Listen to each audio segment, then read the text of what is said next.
Gracias Marco Enrique Sominami, porque te pusiste este evento, coordinaste todo, merece un gran aplauso, porque...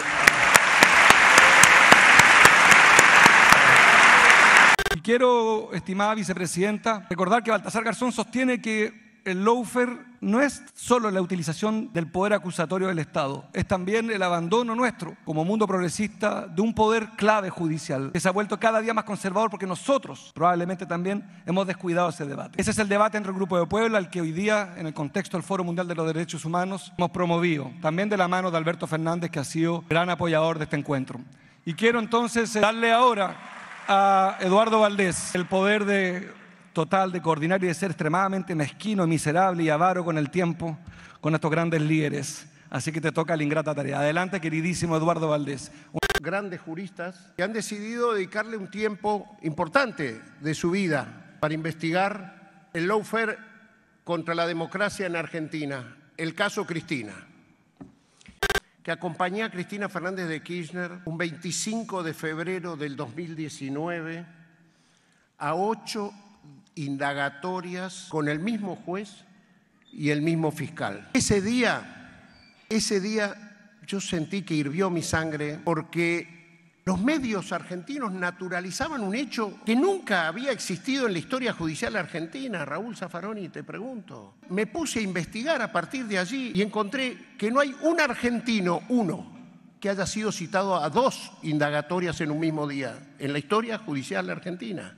A 2 indagatorias en el mismo juzgado con el mismo fiscal. A partir de ahí digo, ¿cuántas causas tiene Cristina? Y cuando le fui con el número, ni Cristina sabía las causas, la cantidad, no me creía. Y eran 654 denuncias. 654 denuncias que se convertían en tapas múltiples de diarios, en horas de televisión. ¿Para qué? Para demonizar la imagen de Cristina Fernández de Kirchner. ¿Saben cuántas denuncias judiciales tiene quien viene detrás de Cristina en la historia judicial argentina, civil o político o empresario? 123 tiene Juan Perón. Cristina 654. En el medio nos enteramos que el juez que la acusó, Ercolini, el juez que la acusó, recibió dádivas del grupo mediático que visibilizaba cada una de estas 654 denuncias, en radio, en televisión y en el diario. Ese es el juez que la acusó. Los jueces que la juzgaron, nos enteramos que iban a jugar al fútbol a la causa del expresidente Mauricio Macri. Y el fiscal Luciani también, sí señor. Y para reírsenos más en la cara, para naturalizar ese hecho indigno, de clara persecución hacia quienes estaban juzgando, el presidente del tribunal, que termina condenando a Cristina, se nos ríe al día siguiente con un mate en la boca con el nombre del equipo de fútbol que jugaba en la casa del presidente Macri, Liverpool. Entonces, Cristina, quiero decirles, juristas, presidentes, nunca faltó a una audiencia. Siempre estuvo a derecho. No se profugó, como sí se profugó el armador jurídico de la persecución de Cristina Fernández de Kirchner, Rodríguez Simón, que hoy parece que Uruguay, después de que le encontraron las cámaras de televisión argentina, se ha decidido que tienen que mandarlo de vuelta a la Argentina a ser juzgado. ¿Quién se considera el armador de todo este sistema que bien describía Rafael Correa antes para Ecuador, que se hizo igual para Argentina? A vos no se te juzgó por el derecho penal objetivo, con el cual se juzga a cualquier ciudadano, lo que se conoce como el derecho penal ciudadano. A vos se te aplicó la doctrina del derecho penal del enemigo. Por eso estamos acá, para gritar injusticia.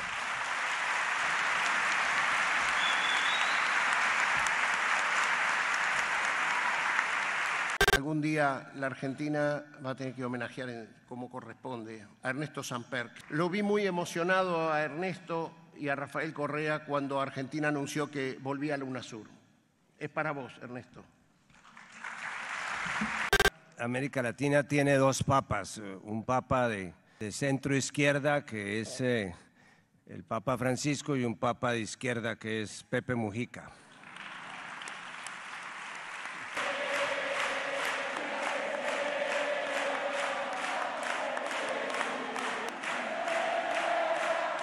No tuve el privilegio de ser amigo cercano de Néstor Kirchner, lamentablemente se fue muy temprano. Lo conocí en unas circunstancias desafortunadas para Colombia, como muchas de las que hemos vivido a raíz del conflicto armado. Él estaba tratando de servir de mediador para rescatar a un niño que estaba en ese momento preso en manos de las FARC. Ahí tuve oportunidad de medir su condición humana, pero realmente me siento muy honrado de ser amigo más que político o además de político personal de Cristina. De ella aprendí tres cosas muy importantes que han sido definitivas para formar mi pensamiento sobre esta región. Una palabra que no he oído en esta tarde, pero que no se les debe olvidar nunca, que son las Malvinas.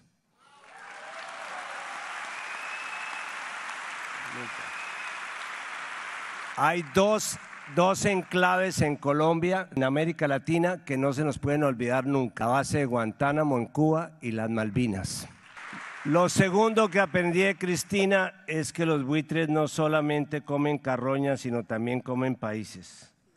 Los fondos buitres, todo el daño que ha hecho en este país el Fondo Monetario Internacional y la necesidad que tenemos, presidente Correa, de hacer lo que usted ha propuesto tantas veces, que es una nueva arquitectura financiera regional autónoma para nosotros. Y la tercera, y con esto termino, la angustia que viven los desaparecidos de la dictadura, que en el caso de Colombia ya pasan de 110.000 en los últimos 30 años de conflicto armado. No hay peor crimen que el crimen de la desaparición forzada. Las familias, las víctimas, sin saber qué fue de los suyos, dónde están enterrados, cómo murieron, qué estarán viviendo, si sobrevivieron, en qué cementerio quedan reposando sus restos olvidados. Ese drama de los desaparecidos lo aprendí cuando me presentaste a las abuelas de Macho, a Estela. Así es que gracias, Cristina, y yo creo que son ese tipo de banderas que tú has defendido las que están interesados en que no prosperen los que te están haciendo los juicios políticos que hoy en día hemos analizado, y que quede un testimonio escrito, porque le tengo un gran respeto, de lo que dijo aquí Baltasar Garzón, que quizás es el único que se ha leído las 1.600 páginas de la sentencia, y quiero que se repita y lo repita quizás él, lo que dijo de que después de leer las 1.600 páginas, como las debió de leer Zaffaroni y de golpe también se las leyó, no encontró ningún tipo de prueba, de evidencia que fuera contundente para probar nada de lo que se está acusando a Cristina. Así es que, Cristina, no necesitamos leer la sentencia para que tus amigos sepamos que eres inocente. Muchas gracias.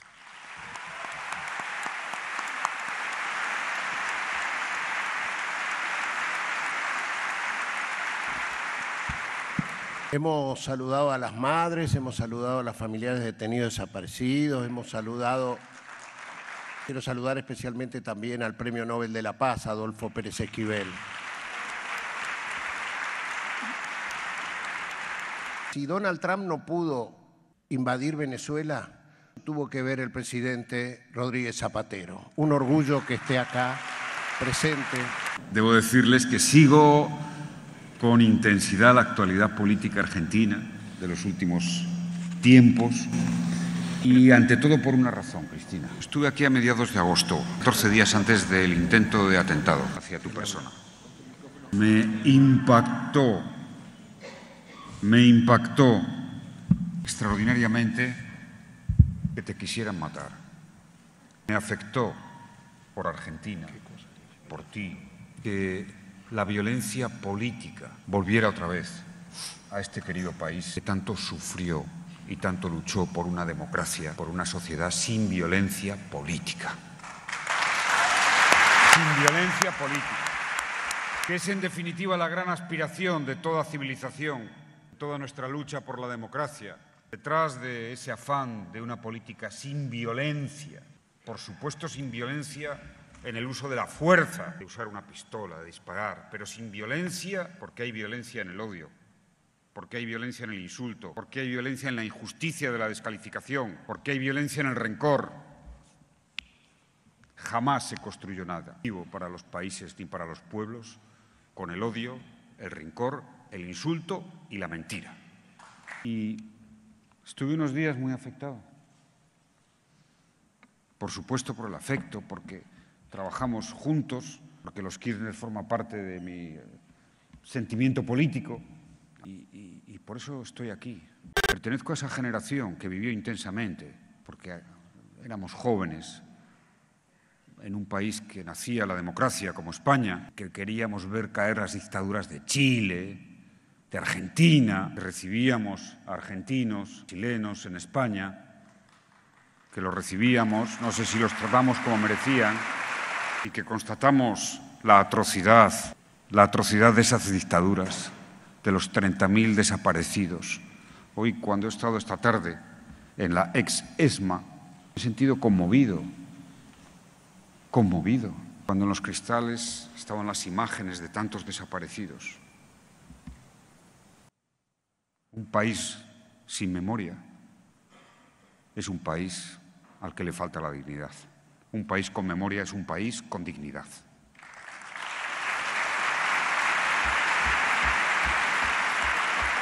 Y esos 40 años de democracia han dejado además un legado de Argentina al mundo.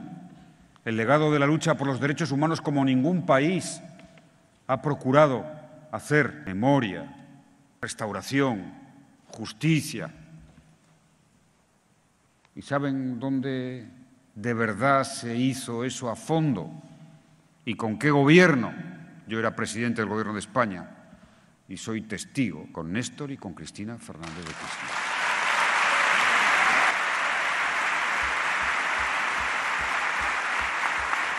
Y aún recuerdo en 2007 cuando hice una visita oficial y estuvimos en el Río de la Plata haciendo un homenaje, una ofrenda floral a los desaparecidos con las abuelas y las madres de Mayo.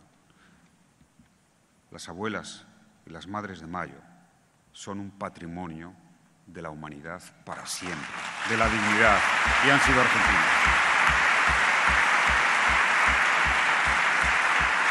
Claro, la democracia es una lucha por la democracia, igual que el Estado de Derecho es una lucha continua por el Estado de Derecho. Pero aquí lo digo, aquí lo pronostico, se impondrá el Estado de Derecho, antes o después. Ojalá perfeccionemos, esa es mi tesis, en el caso de Cristina y en todos los que la justicia tiene que encarar, o el Poder Judicial. Se impondrá.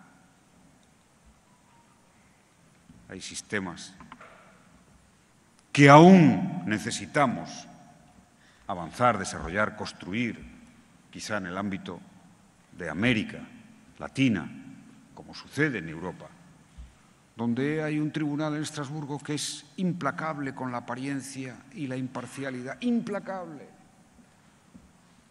Implacable. Es decir, la imparcialidad es la esencia de un proceso judicial justo. La esencia. Y la imparcialidad es apariencia de imparcialidad. No puede haber una duda. Ninguna duda. Ni relación, ni vínculo. Y más allá de eso, insisto, desde mi confianza, se acordarán, desde mi confianza, más allá de eso diré, ¿cuántas denuncias?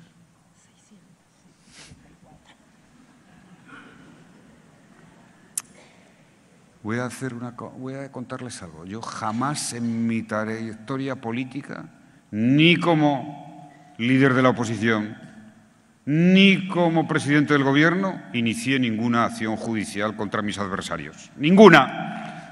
porque sabía que les ganaba en las urnas, en el Parlamento y en el debate público, que es lo que hay que hacer en democracia. Es decir, nosotros tenemos una responsabilidad, los líderes políticos que hemos ejercido institucionalmente, es no judicializar la política, porque acaba politizándose la justicia y haciendo un daño enorme al Estado de Derecho, a la democracia, a la confianza en las instituciones. Siempre he pensado que ejercer el poder o ser político supone ante todo una enorme dosis de contención,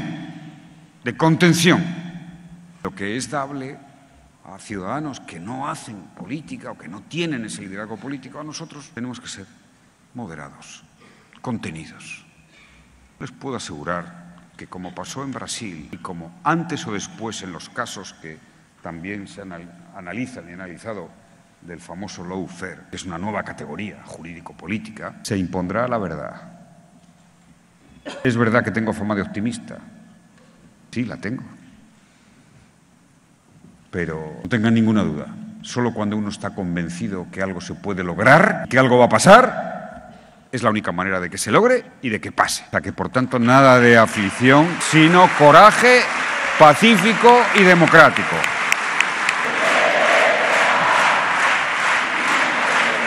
Y por supuesto, nosotros abrazamos la democracia, el Estado de Derecho, el respeto a las instituciones. Quien me conoce y en mi país lo saben, he sido un presidente absolutamente respetuoso con la división de poderes, con la separación de poderes. Jamás, no solo hice una acción judicial, ni se me ocurrió intervenir, ni esperar a que un fiscal o un juez me sacara de un problema. No, la política es otra cosa. Y en democracia más. Y en democracia más. Uno se siente tranquilo cuando sabe que no ha buscado ningún camino extraño para derrotar al adversario. ¿Sabéis lo que sucede? Eso pasa cuando uno está convencido de que su proyecto es mejor. Y cuando están convencidos de que su proyecto es peor, a los tribunales y a lo que sea. Pero la democracia se impone, como se ha impuesto en Argentina, y hemos logrado recuperar la dignidad en favor de las madres y de las abuelas de Mayo. Por ellas, por todos los desaparecidos de tantos países, seamos los mejores ejemplos de defensa de la democracia, del combate pacífico, de la lucha de las ideas, de los argumentos, de las convicciones, de los valores, del testimonio. Ese testimonio que han dejado tantas mujeres y hombres, pensando siempre en el futuro, y en este caso en el futuro de esta nación argentina, lo que tiene valor. Tiene el título de haber sido el país que en los últimos 40 años del mundo, el país del mundo que mejor y más ha luchado en favor de los derechos humanos. Y habéis sido vosotros. Y Cristina.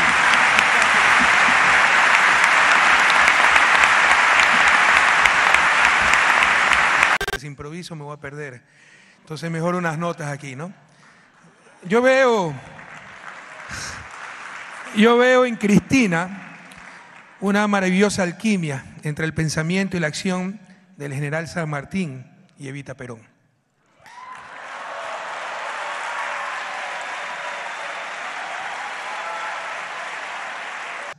La patria es el pueblo y nada puede sobreponerse al pueblo sin que corran peligro la libertad y la justicia. Desde los albores de su lucha política, junto a nuestro inolvidable Néstor, Cristina consagró todo su esfuerzo a construir patria para todos los argentinos y argentinas, entendiendo el saqueo y el latrocinio de los bienes públicos por parte de una oligarquía sin más patria que el dinero. Recuerdo su llamado a resignificar el concepto de soberanía, porque este debía ser entendido no solamente de los conceptos territoriales, sino en el campo de las ideas y la decisión de construir un verdadero proyecto de nación independiente. Sabemos bien que este amor de patria nos puede costar muy caro.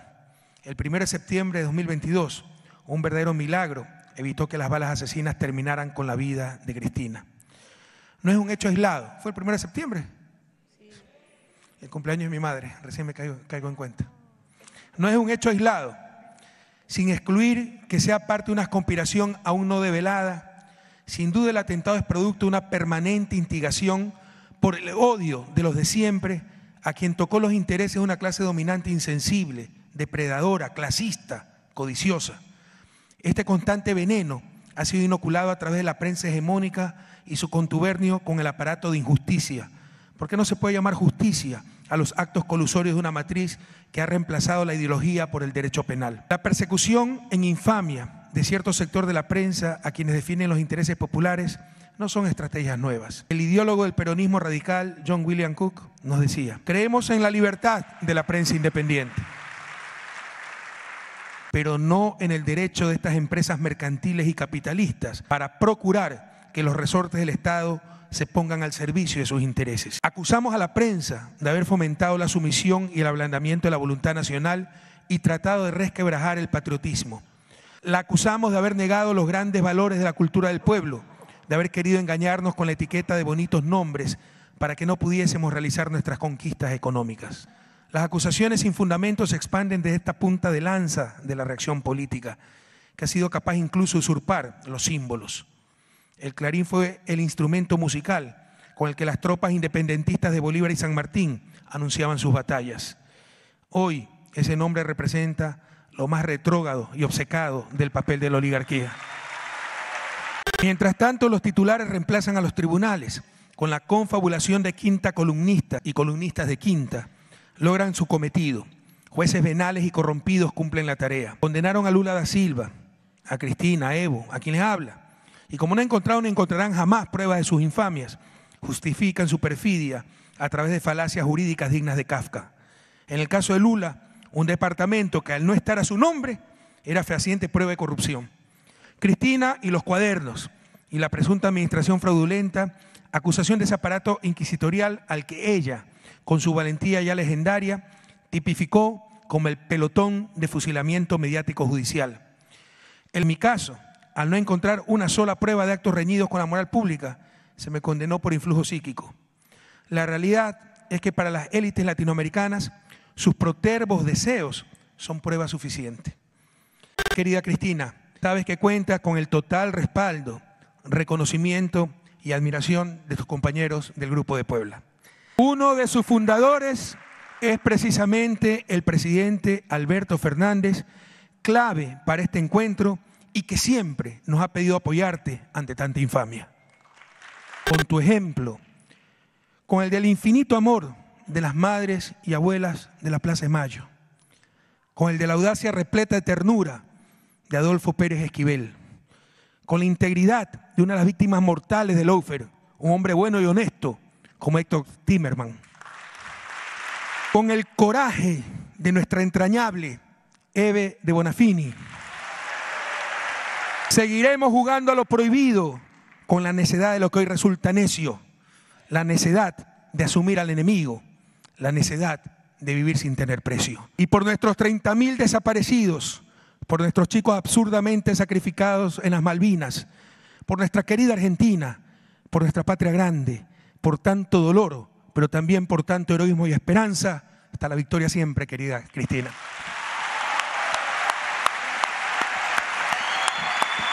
Con orgullo, Juan Evo Morales. Sorprendido por mi gran defensor, doctor Zaffaroni. Muchas gracias, doctor, por defenderme gratuitamente para que esté con vida y retornar a Bolivia. Igualmente, doctor Baltasar Garzón, recuerda una linda reunión en su domicilio, cómo planificamos para defendernos, tantos recuerdos. Pero cuando no pueden derrotarnos con golpe de Estado, como en tiempos de Tan Cóndor, ahora son golpes judiciales, golpes congresales contra líderes políticos que están con su pueblo. Este apoyo, hermana Cristina, es envidiable. Yo quisiera tener esta gente en Bolivia. Este apoyo, cariño, sentimiento, no solamente acá, y también el pueblo boliviano nunca va a olvidar, hermanos de Argentina, el hermano Alberto Fernández, hermana Cristina, por salvarme la vida después del golpe de Estado. Una vez yo escuché al hermano Néstor y públicamente decía: cuiden a la Cristina y nos toca cuidar a la hermana Cristina, defender a la hermana Cristina.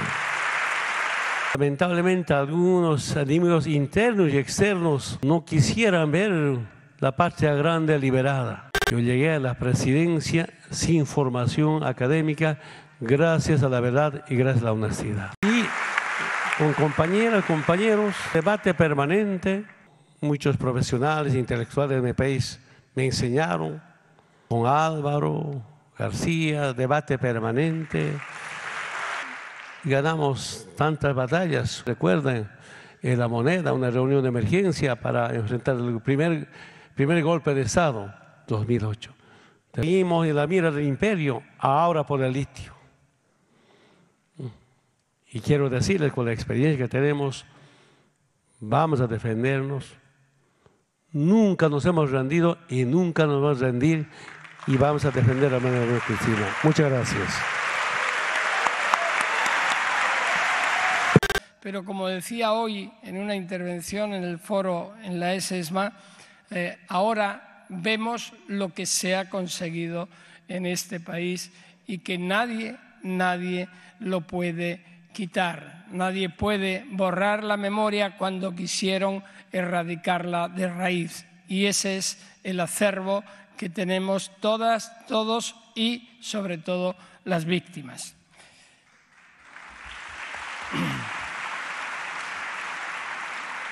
Hablar de la vicepresidenta Cristina Fernández de Kirchner es hablar de un ejemplo de dedicación al pueblo y de su confrontación frente a los poderosos. Nunca se ha arredrado frente a las dificultades ni en los peores momentos, ni por muy grande que fuera el enemigo, ni por nada ni ninguna circunstancia que se interpusiera frente a esa defensa de la legalidad de los más vulnerables y una dedicación intensa y extensa mañana, tarde, noche por este pueblo argentino que hoy nos acompaña aquí, pero que por millones siente lo mismo que nosotros estamos sintiendo. Los procedimientos judiciales tienen que ser creíbles. Los juristas sabemos, pero la ciudadanía más, tienen que ser comprensibles, creíbles y que nos convenzan. Ni siquiera tienen que ser explicados.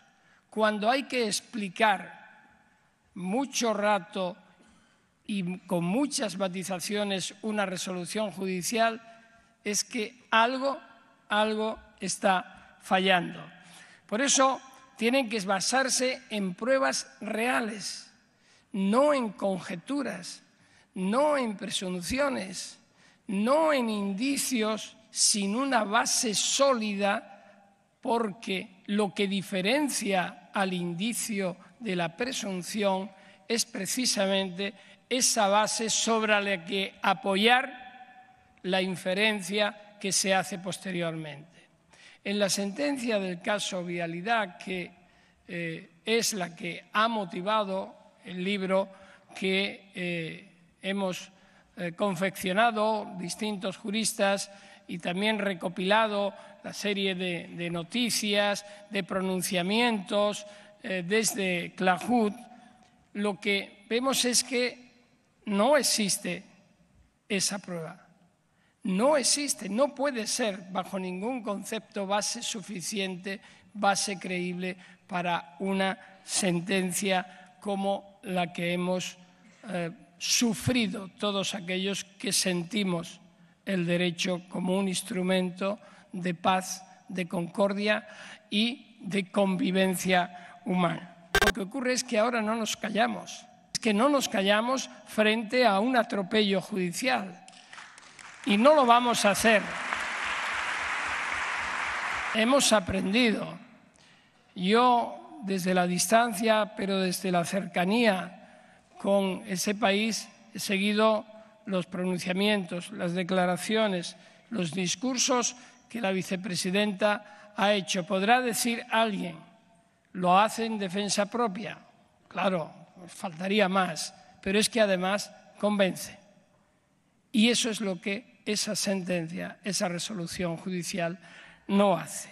Por tanto, es la fuerza de la convicción la que le falta a esos jueces. Como también es necesario, y así lo exigimos, y lo he exigido personalmente, y lo hemos exigido aquí hoy, y más aún lo haremos, es necesario por la credibilidad del propio sistema judicial y del sistema democrático que el intento de magnicidio se siga investigando hasta sus últimas consecuencias.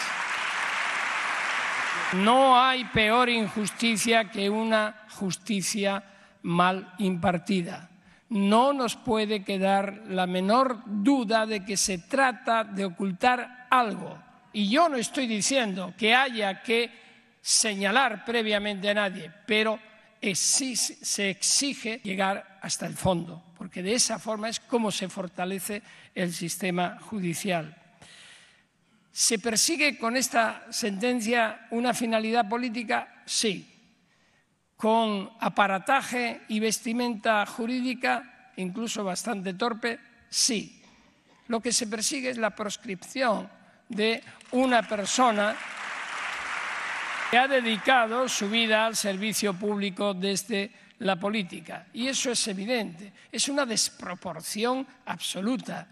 Yo, cuando dicen que la depredación de no sé cuántos millones y millones de demás, ¿cómo se puede decir esto en una resolución judicial si no tienes las pruebas incontestables de que esto es así?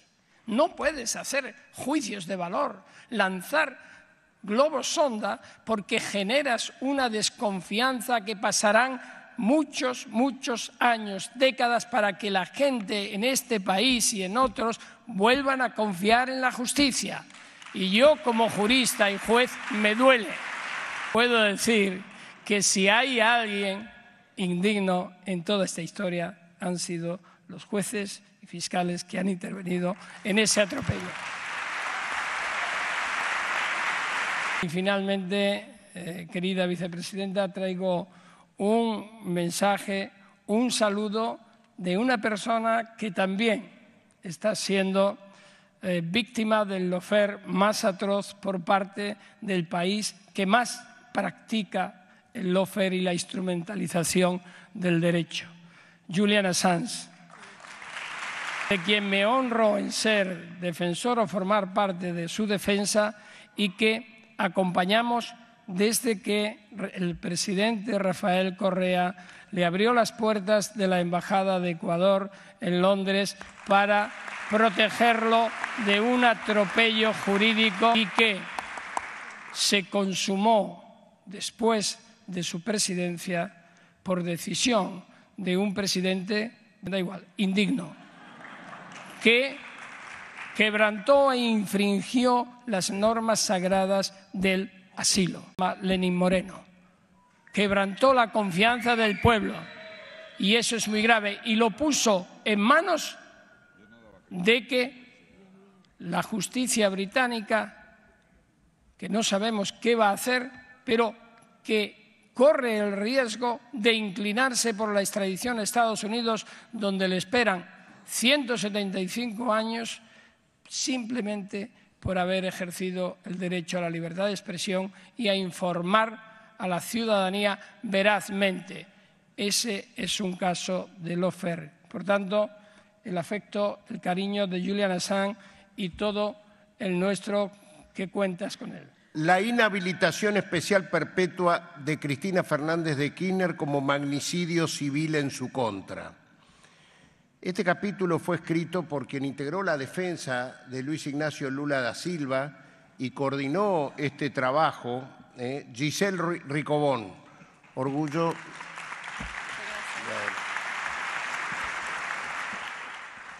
Muchísimas gracias.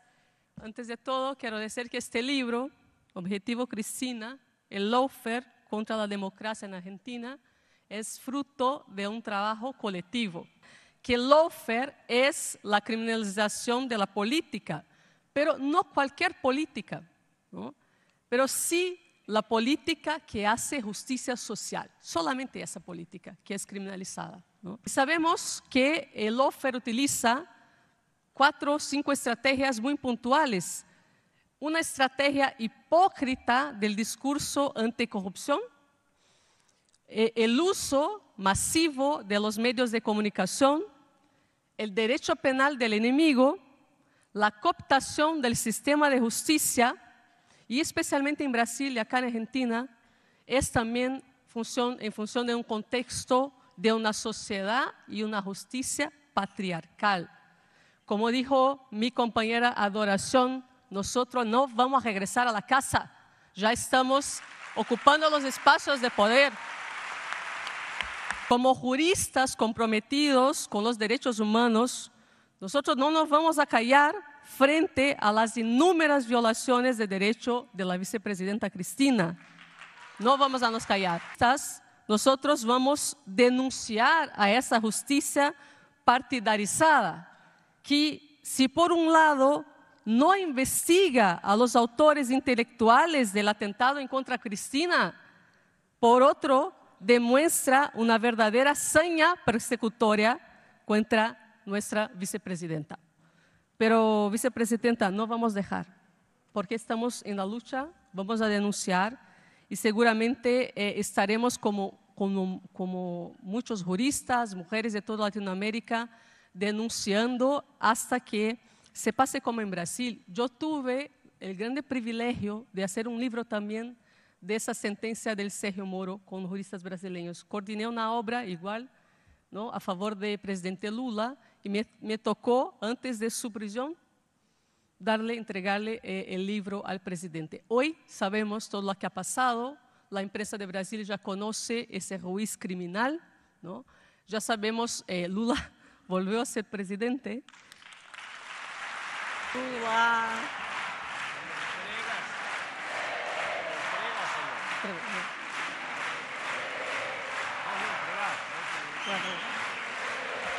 Creo que eso es un gran señal, porque voy a entregar para ti también. Muchas gracias.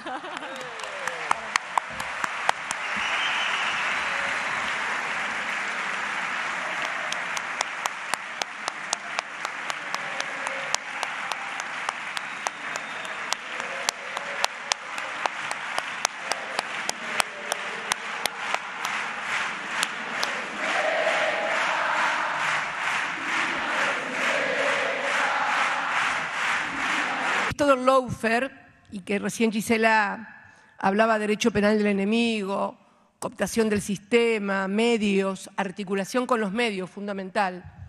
El lawfare no se explica sin los medios de comunicación. Las sentencias se escriben en los medios de comunicación y después un juez o un fiscal suscribe la acusación o suscribe la sentencia. La convocatoria el día de hoy era del partido militar al partido judicial. Es difícil por ahí hablarle a jóvenes de 20 años de los desaparecidos de hace 40 años, pero en realidad este lawfare que hoy inunda toda la región fue precedido por otros instrumentos previos. Durante la doctrina de seguridad nacional, cuando el mundo se dividía entre occidente, este y oeste, las Fuerzas Armadas cumplieron en toda la región, el rol de interrupción de los procesos que hoy se denominan populistas y que toda la vida fueron los procesos nacionales, populares y democráticos que vienen desde la historia misma de la construcción de nuestras nacionalidades en la América del Sur, tiene que ver con esto. ¿Qué era el partido militar? Bueno, esto, lo que pasó en el 76, se interrumpe un modelo de acumulación que había surgido allá después de las guerras en la República Argentina y que simbolizó por sobre todas las cosas el peronismo, que fue esencialmente la movilidad social ascendente. Yo soy hija de esa Argentina, de la Argentina de la movilidad social ascendente, donde La hija de trabajadores, un hijo de un trabajador, accedía a la universidad y también accedía a la presidencia de un país. Somos hijos de ese modelo. En el 76 se quiebra y destruye ese modelo de país, ese patrón de acumulación que no solamente era económico, era cultural, porque era la Argentina donde se progresaba a través del trabajo y donde era posible creer que si estudiabas y laburabas, te iba a ir bien. Y esos golpes, tal vez el más sangriento acá en la Argentina y también en Chile, y Marco Ominami también, como nuestros hijos, es también un hijo de ese golpe de Estado de Pinochet. Y casualmente es en Chile donde se instala el primer laboratorio del neoliberalismo en la Argentina. Vieron que últimamente se hablan de von Hayek. Von Hayek fue un economista de la Escuela de Chicago junto a Milton Friedman. Y se instaló ese laboratorio neoliberal en Chile con la dictadura de Pinochet. Luego vino otro neoliberalismo, vino una ola de neoliberalismo en toda la región con las privatizaciones, pero fue el golpe militar el que quiebra ese patrón de acumulación, esa cultura, y surge y se reafirma a partir de allí la economía bimonetaria en la Argentina. Que todo lo que pasa y todas las persecuciones y todo lo que se sufre tiene que ver con la economía, tiene que ver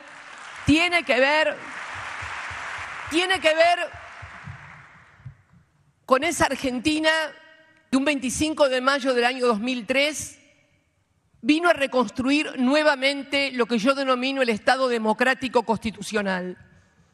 Un hombre con apenas el 22% de los votos construyó esa Argentina que venía de muchas tragedias, de la tragedia de la dictadura, de la tragedia de las privatizaciones, del modelo neoliberal.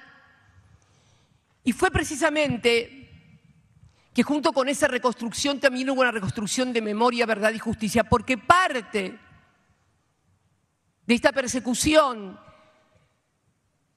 de la que tal vez yo, porque lo represento o tengo el mayor grado de representación de ese espacio, se encarnizan conmigo, porque no solamente es la economía, sino también lo que pudimos construir en materia de derechos humanos en la República. No nos van a perdonar nunca, porque igualamos a las sociedades, porque la justicia social, el derecho de los trabajadores a participar activamente en el Producto Bruto de lo que producen. El partido militar, cuando golpea el gobierno peronista del 76 bajo la excusa de la guerrilla, que quiero decirles a todos los que no vivieron aquella época que la guerrilla ya había sido derrotada militarmente en nuestras regiones. Habían tenido derrotas políticas previas y luego fueron derrotados militarmente. Fueron la excusa para lo que vino después, que fue toda la oleada neoliberal. Pero quiero decir con esto que de la misma manera, en ese momento los trabajadores participaban en el 51% del Producto Bruto económico del país. Exactamente la misma participación que tenían en diciembre del año 2015.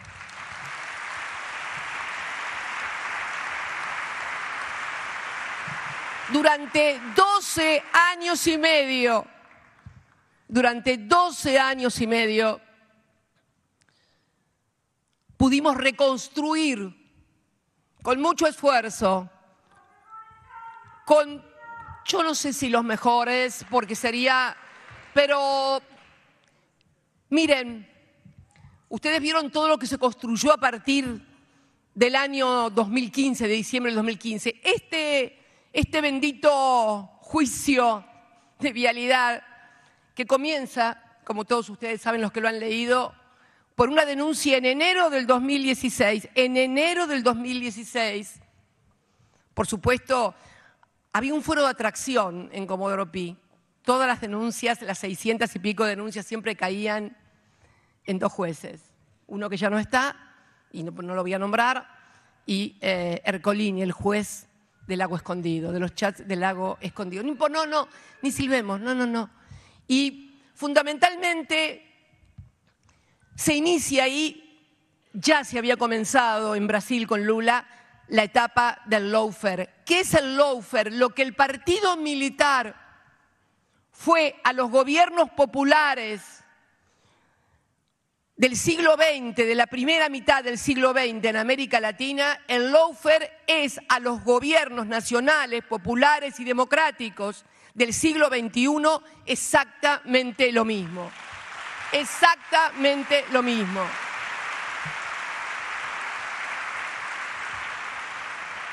Y comienza a construirse algo. Miren, en estos días electorales que corren en la Argentina, uno puede recoger frases maravillosas. Aquella construcción que comenzaron a partir de la nueva oleada de neoliberalismo que comienza en diciembre del 2015 en la Argentina, que comienza también luego en Ecuador, que comienza con la destitución de Dilma en Brasil, comienzan a construir la teoría de que se robaron todo, se llevaron todo. Contrajimos 100.000 millones de dólares de deuda para pagar la deuda de ellos. Claro, se olvidan de las cosas que dijeron. Yo quiero recordar alguna frase, tal vez si la podemos. La primera, la de Nicolás Dujovne, un ministro de Economía, José Luis, ministro de Economía que finalmente con el gobierno anterior terminamos en el Fondo Monetario Internacional, decía, cuando le tocó asumir como ministro, Argentina tenía niveles de endeudamiento bajísimos, tanto a nivel del gobierno como a nivel de las empresas, como el nivel de las familias. Argentina tenía niveles de endeudamiento bajísimos, tanto a nivel del gobierno como a nivel de las empresas, como el nivel de las familias. Hace unos días más, uno de los candidatos de la fuerza de la oposición, que gobierna la ciudad, dijo que cuando asumió Macri en el 2015, cuando le preguntan si iban a sacar el cepo es la figura que no permite que cualquiera compre todos los dólares, que nosotros lo tomamos como medida de administración en el año 2012 y era de $2.500 por mes, ahora es de $200. Era diferente, dijo en el 2015. Había reservas en el Banco Central. Fíjense, no lo dije yo, lo dijo el jefe de gobierno del candidato. No se puede hacer lo mismo que se hizo en el 2015, porque en el 2015, cuando llegó Mauricio, había reservas en el Banco Central. Y ayer nomás, leyendo La Nación, vieron que yo siempre la leo y que le traigo las novedades, no hay que leer, hay que leer. Hay que leer a todos y escuchar a todos. Un reconocido economista radical, cuando le preguntan de los salarios, ¿cómo van a hacer con los salarios que hoy están tan rezagados, los salarios reales? ¿Cómo van a hacer si hay que hacer ajuste fiscal y ajuste monetario? Bueno, es que a diferencia del 2015, hoy los salarios reales están rezagados. Bueno, entonces, a ver.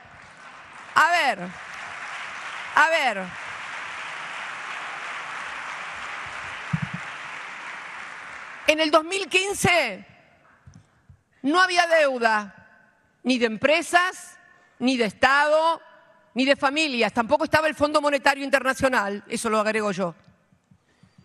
Además, había reservas en el Banco Central.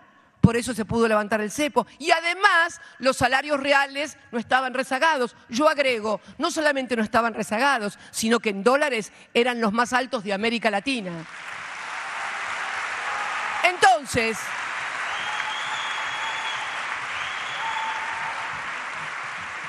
Entonces, muchachos, muchachas, si no había deuda, había reservas en el Banco Central y los salarios reales no estaban rezagados, ¿me quieren decir qué hicieron en 4 años que entregaron el país hecho percha en el 2019?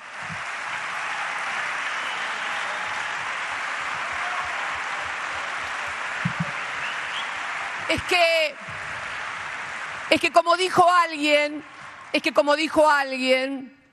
se puede engañar a todos durante un tiempo y se puede engañar todo el tiempo a algunos. Lo que no se puede es engañar a todos todo el tiempo. Y esto es lo que está pasando. Por eso, después del 2015, comenzaron inmediatamente a montar un relato sobre se habían robado un PBI. Un PBI, el PBI se lo llevaron ellos con el Fondo Monetario Internacional y todavía no sabemos a dónde está. Esto es para estigmatizar, para convencer, porque habían dicho también, los habían convencido a los argentinos, dijo un dirigente que luego fue presidente del Banco Nación o del Banco Central, no me acuerdo, porque además lo hicieron también con la construcción de las patrias o de la gran patria latinoamericana durante el siglo XIX. Me encantó esa conjunción que hiciste de San Martín con Evita, Rafael, me pareció un hallazgo no solamente literario, sino histórico fundamentalmente, articular a San Martín. Me encantó, te aclaro que con lo que dijiste de Rosita Campuzano, deben estar persignándose todos aquellos que... ¿Y por qué? A ver, ¿por qué? ¿Por qué, Rafael? ¿Por qué? Te explico por qué. Porque siempre... Te explico por qué. Porque siempre cuando construyen a los próceres, se supone que los próceres no son hombres y mujeres de carne y hueso. ¿Por qué? Porque si todos advirtiéramos que San Martín, que Belgrano, eran hombres y mujeres como nosotros, que tenían o novio, o amante, o esposo, o hacían cosas que... Entonces se cae. ¿Y entonces por qué? Te tienen que denigrar, porque si el prócer es alguien impoluto que está ya volando casi como un santo, y nadie de nosotros es un santo, y por lo tanto nadie se siente digno de emular a San Martín. Pero créanme que San Martín era un hombre como todos ustedes, nada más que tenía mucho coraje y mucho amor por la patria, que esto es lo que se necesita tener hoy y siempre. Coraje y amor por la patria. Muchas gracias a todos y a todas.